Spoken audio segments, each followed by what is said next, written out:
دیکھیں اس کا فیصلہ ہماری پولیٹیکل لیڈرشپ نے کرنا ہے.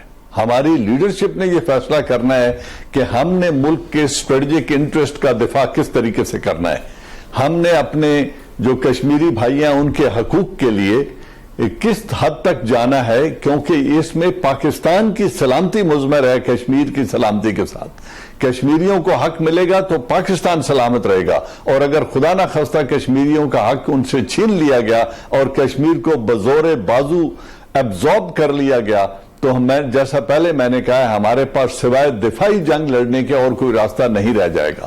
آپ کہہ رہے ہیں انہوں نے اس کو شامل کر لیا ہے ویدر رپورٹ میں. ویدر رپورٹ نہیں, ان کی لوک سبھا میں انہوں نے 24 سیٹیں خالی رکھی ہوئی ہیں, اور ان کی آر ایس ایس کی لیڈرشپ یہ کہتی ہے کہ ہماری لوک سبھا اس دن مکمل ہوگی جس دن متحدہ کشمیر اور گلگت بلتستان سے 24 نمائندے منتخب ہو کر آئیں گے اور اس اسمبلی میں آ کر بیٹھیں گے, تو اس دن ہم کہیں گے کہ آج ہماری لوک سبھا مکمل ہو گئی ہے. بابری مسجد کا کیس آپ کے سامنے ہے. یہ سبزی فروش جس کی آپ مثال کر رہے ہیں اس سے نام پوچھا گیا, اس کے اور اس کے بیٹے نے جان بوجھ کے ہندو نام بھی بتایا, اور جو انجام ہوا وہ آپ نے دیکھ لیا.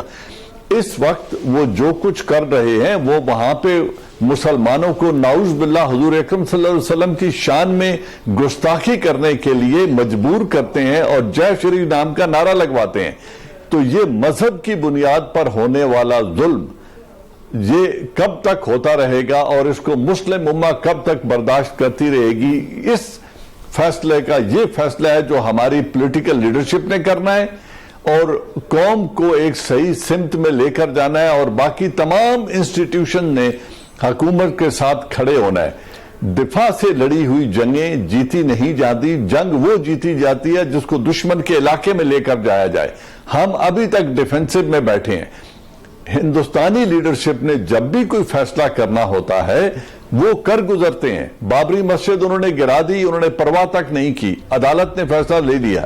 نیشنل جو سٹیزن امینڈمنٹ ایکٹ ہے اس کا انہوں نے کہا اور کر گزرے, اور یعنی وہ دنیا کر کی گزر انہوں نے جاتے ہیں پرواہ نہیں کی. اور دنیا کچھ کرتی بھی نہیں ہے, اور صرف پاکستان یعنی ہم لوگ ورس افیکٹ ہیں, اور اس دنیا پہ آئندہ بھی کچھ نہیں کرے گی. جو کچھ کرنا ہے اب ہمیں خود کرنا ہے. اچھا جنرل صاحب, ان کو اپنے تجارتی مفاد اور اسٹریٹجک مفاد عزیز ہیں, اور ہمیں بھی اس کو کاؤنٹر بھی کرنا ہے. اور دیکھیں ساتھ ساتھ قائد اعظم کو بھی ونڈیکیٹ کر دیا. جو لوگ کبھی ڈاؤٹ کرتے تھے پاکستان بننے پہ اب تو بالکل ثابت ہو گئے. جنرل صاحب, کشمیر کی جو انٹرنل صورتحال ہے, جو ہندوستان وہاں پہ ڈیوائیڈ اینڈ رول کی پالیسی کر رہا ہے, جو انٹرنل ڈائنامکس ہیں کشمیر کے, جس طرح پہلے ہم نے دیکھا تھا کہ برہان وانی کے بعد لوکل ایک دفعہ پھر ایک انتفاضہ تھا, لیڈرشپ ابھر کر آئی تھی. ابھی ریاض جو نائکو تھے وہ بھی اب انہوں نے شہید کر دیے ہیں. تو انٹرنل ڈائنامکس کشمیر کی اس میں کیا ہو رہا ہے سر؟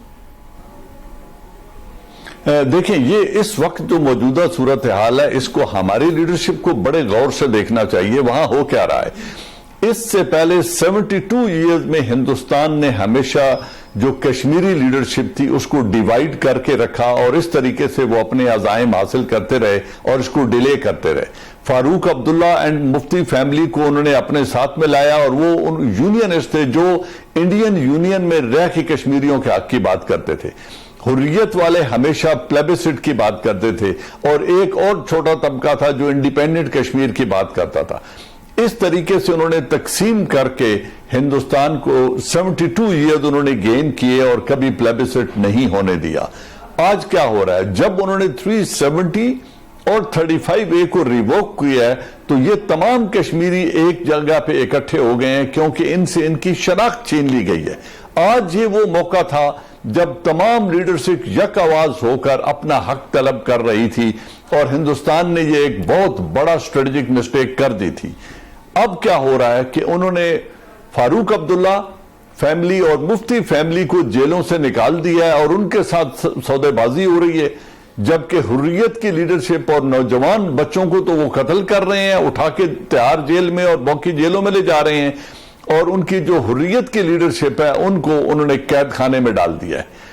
اب وہ ڈیوائیڈ اینڈ رول اس وقت پوری کوشش کر رہے ہیں کہ کسی طریقے سے لیڈرشپ کو پھر تقسیم کر دیا جائے, لیکن فاروق عبداللہ اینڈ مفتیز کے لیے بھی 370 اور 35A کے ریووک ہونے کے بعد ایز اے انٹیگرل پارٹ وہ کشمیریوں کو دھوکہ دے کر ہندوستان کے ساتھ علاقے کی بات نہیں کر سکتے.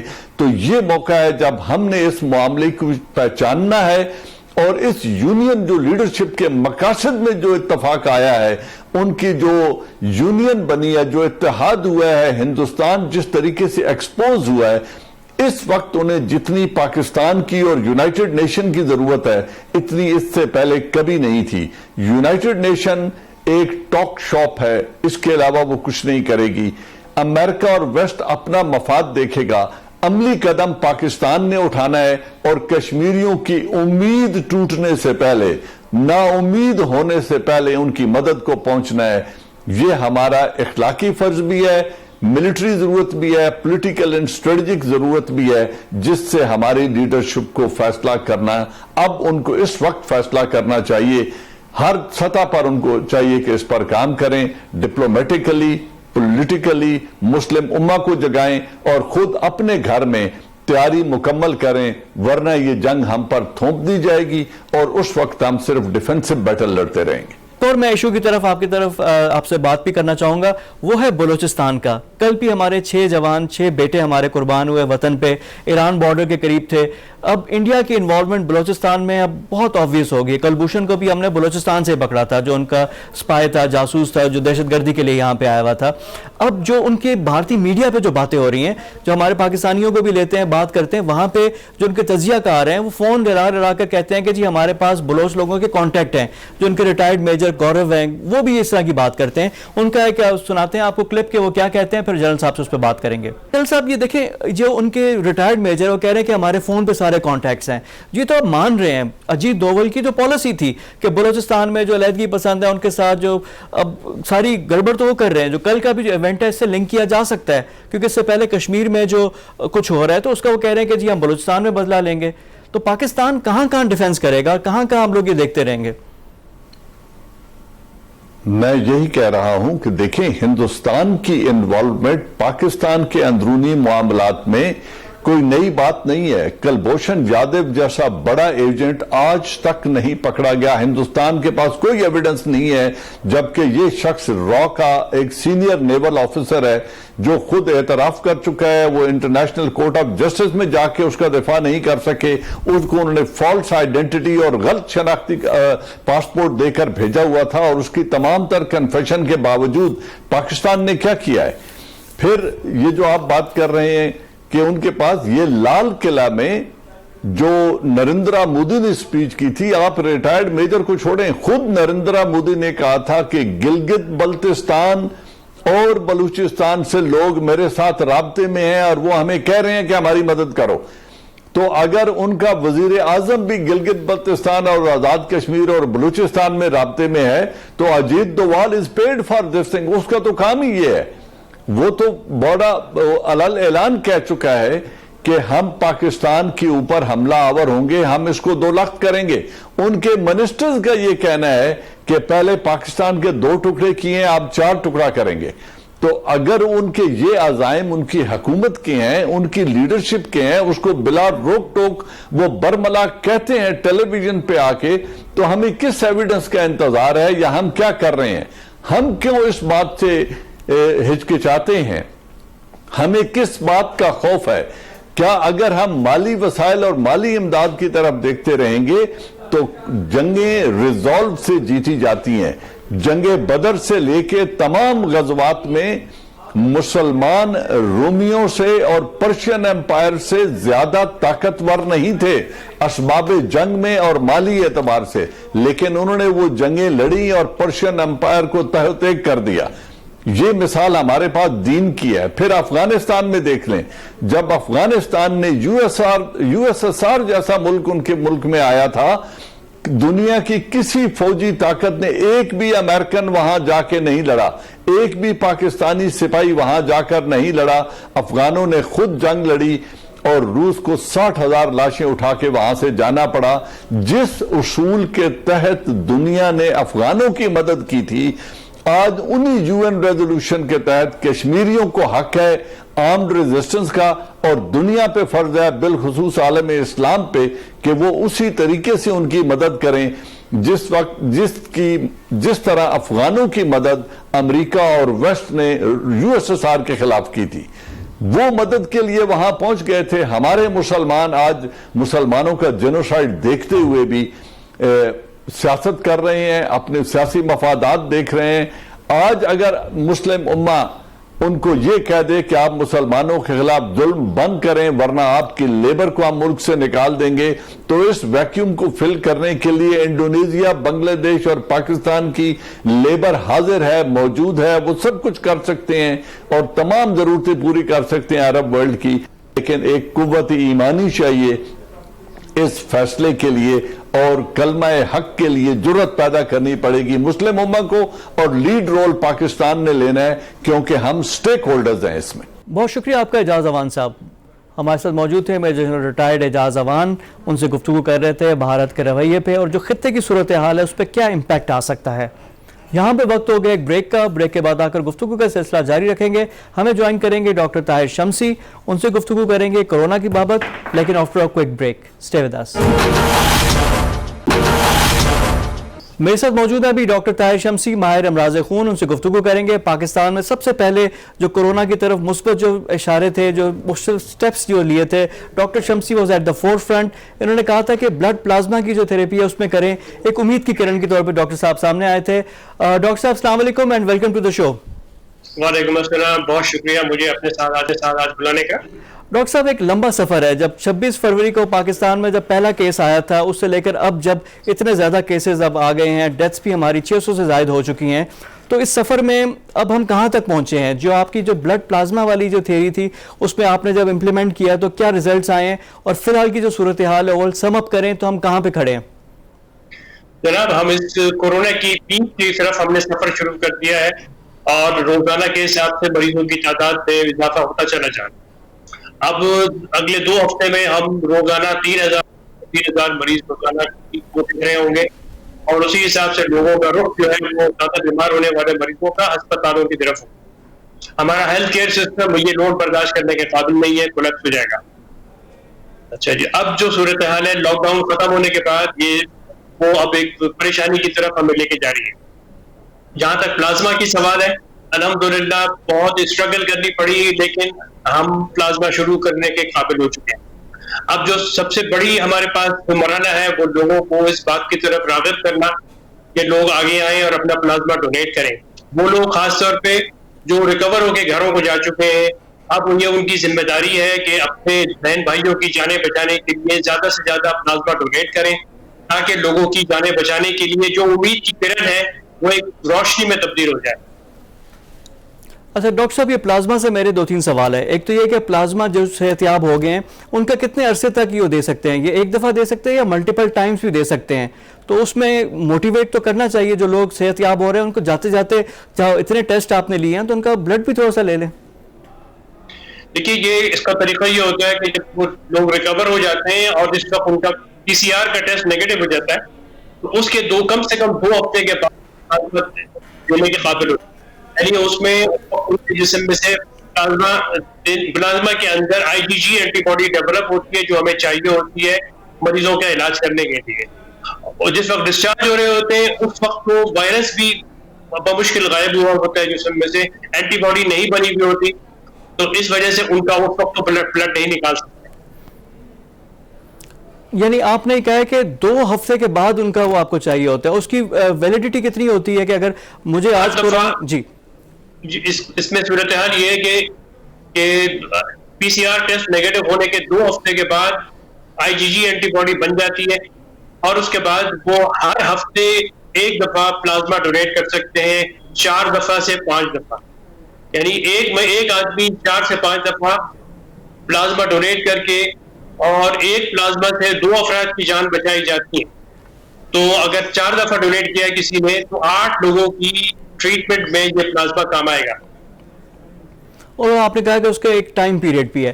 ڈاکٹر صاحب آپ کو اس کے علاوہ کیا آپ کو ہیلپ چاہیے؟ دیکھیں اب تو پہلے تو اپروولز کا تھا، وہ مرحلہ بھی ہو گیا. اب آپ کے اپنے کام میں کوئی رکاوٹ، کوئی امپیڈیمنٹ، کوئی چیز آئی ہوئی ہے آپ کے کام میں؟ سب سے بڑا جو ہے یہی ہے کہ پلازما جتنی مقدار میں چاہیے ہوگا آگے آنے والے دنوں میں وہ اس کے لیے ہمیں اپنے پاکستانی بہن بھائی جو کورونا سے ریکور ہو چکے ہیں، سب سے بڑا بلاکیڈ اس وقت یہ ہے کہ پلازما جتنی مقدار میں چاہیے وہ دستیاب نہیں ہے. ابھی اس وقت ہمارے پاس مشکل سے 20 یا 22 لوگوں کا پلازما جمع ہے، جو کچھ بھی نہیں ہے، ایک دن میں استعمال ہو جائے گا. یعنی ابھی پلازما کا ہمیں تعداد بڑھانی ہے سب سے زیادہ. جی ڈاکٹر صاحب، اور ہر ایک کو کراچی نہیں آنا پلازما دینے کے لیے. آپ جس شہر میں رہتے ہیں اسی شہر میں پلازما ڈونیٹ کر سکتے ہیں کیونکہ اب تو یہ ہر جگہ پہ اب ہو گیا. اچھا ڈاکٹر صاحب، ایک اور چیز آپ سے، ظاہری بات آپ کی موجودگی کا فائدہ کہ علامات نہیں آ رہی پاکستان میں. کئی لوگ ہیں جن کا کورونا پازیٹیو آیا، وہ کہتے ہیں کہ ہمیں کچھ فیل ہی نہیں ہوا. سعید غنی کی ایگزامپل ہمارے سامنے ہے. عمران اسماعیل جو گورنر ہے، ان کو بھی ہوا ہوا ہے، 2 دفعہ ان کا ٹیسٹ مثبت آیا ہوا ہے. وہ کہہ رہے ہیں کہ دے آر پرفیکٹلی فائن. یہ باقی ممالک سے بڑا ڈفرینٹ ہے. آپ یورپ کو دیکھیں، امریکہ کو دیکھیں، وہاں پہ تو جس طرح کی حالت، پکچرز آتی ہیں ہمارے سامنے، تصاویر اور ویڈیوز آتی ہیں، وہ بڑا فرق ہے. اس کی کیا وجہ ہے؟ بالکل فرق نہیں ہے.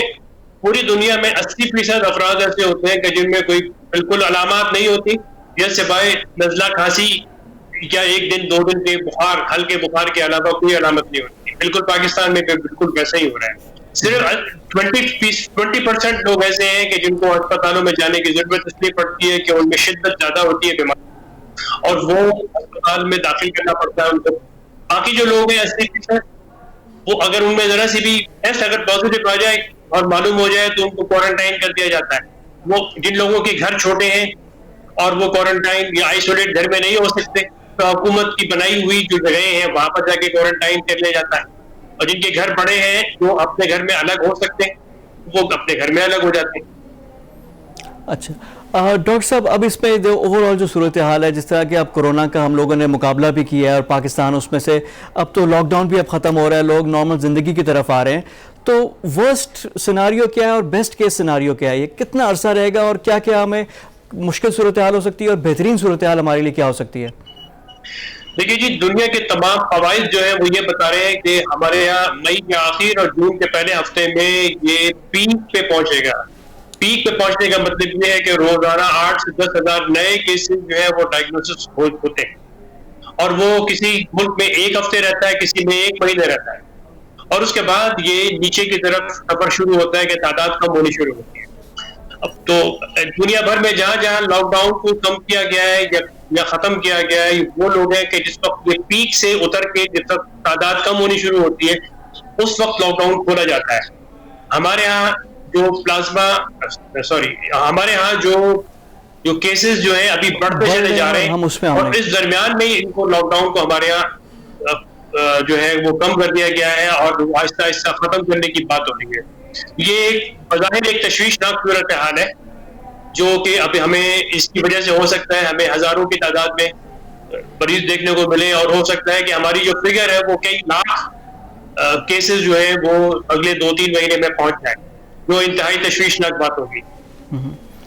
تو ڈاکٹر صاحب، پھر آپ کی سجیشن اور آپ کا مشورہ کیا ہے؟ اب تو میرے سوائے اس کے کہ میں پلازما کی اپیل کروں، اب تو لاک ڈاؤن کا فیصلہ ہو چکا ہے کہ ختم کر دیا گیا ہے، اناؤنسمنٹ کی گئی ہے، تو اب تو کچھ نہیں ہو سکتا، اور جو ہونا ہے وہ ہمیں سب کو دیکھنا پڑے گا کہ کیا ہوا. اللہ تعالیٰ خیر کرے. جی، لیکن ڈاکٹر صاحب، اس میں یہ تو اس کا تو ہے نا کہ اگر خدا نخواستہ بہت تیزی سے کیسز بڑھتے ہیں تو لاک ڈاؤن واپس بھی تو آ سکتا ہے. یہ تو 1 گھنٹوں کا کوئی فیصلہ ہے کہ آپ نے فیصلہ کیا اور اس کے بعد عمل درآمد ہو جائے گا، تو وہ بھی ہمیں اس کے لیے بھی تیار رہنا چاہیے آپ کے خیال میں. جتنا نقصان ہو چکا ہے اس وقت ہو چکا ہوگا اس وقت تک وہ شاید ریسکیویبل نہیں ہوگا. بہت شکریہ آپ کا ڈاکٹر شمسی. ہمارے ساتھ موجود تھے ڈاکٹر طاہر شمسی، ماہر امراض خون ہیں. ان کا یہ کہنا ہے کہ لیٹ تو ہو گئے ہیں، اب لاک ڈاؤن کا جو نرمی کا فیصلہ ہے اس کے نتائج تو ہمیں بھگتنا پڑیں گے. ان کے بقول ان کی اپیل ہے کہ جو بلڈ پلازما ہے، جو بھی کورونا سے صحت یاب ہو رہا ہے 2 ہفتے کے بعد وہ بلڈ پلازما دے. 1 بندہ 8 بندوں کی جان بچا سکتا ہے. یہ تو تھا آج کا پروگرام انسائٹ. کل مزید موضوعات کے ساتھ آپ کی خدمت میں حاضر ہوں گے. تب تک کے لیے فواد خورشید کو اجازت دیجیے. خدا حافظ.